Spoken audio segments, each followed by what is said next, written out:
सत्संग अटेंड कर लिया तो हम बहुत बड़े भक्त बन गए।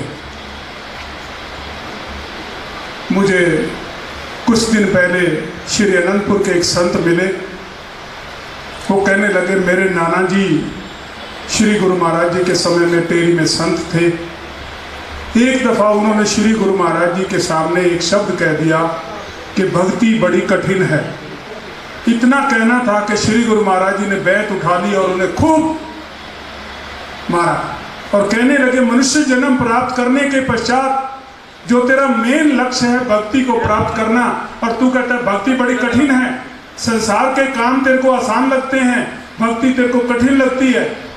इस प्रकार उनको इतनी यातना देके ऐसा आरूढ़ किया कि वो जीवन पर्यंत एक सच्चे राह पर आ गए और उन्होंने बहुत ही जीवन को अच्छी दिशा में ढाल लिया।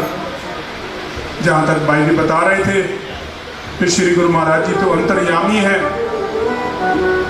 ऐसी ही एक और घटना हुई चकौड़ी के पास। एक कोई गांव था फालना ये कुछ ऐसा था। वहाँ पर एक भक्तानी आटा गूंद रही थी, तो आटा गूंदते हुए उसका आटा बाहर गिर गया।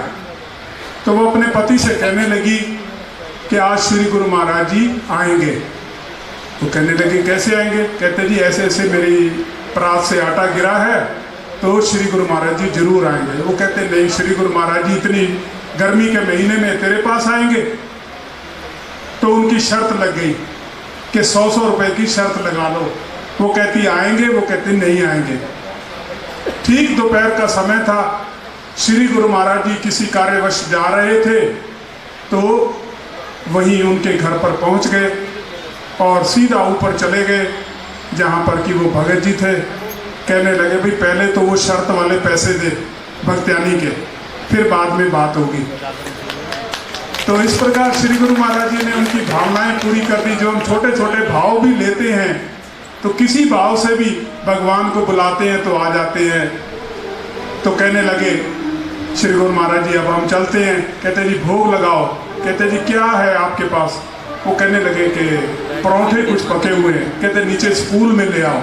स्कूल में जितने भी परोठे थे वो रख दिए और साथ में हलवाई की दुकान से 2-3 थालियां बर्फी की थी वो ले आए। इतना प्रसाद बांटा, इतना प्रसाद सारे गांव को बांटा कि सारे गांव वाले हैरान हो गए कि ऐसे महापुरुष इतनी करने वाले।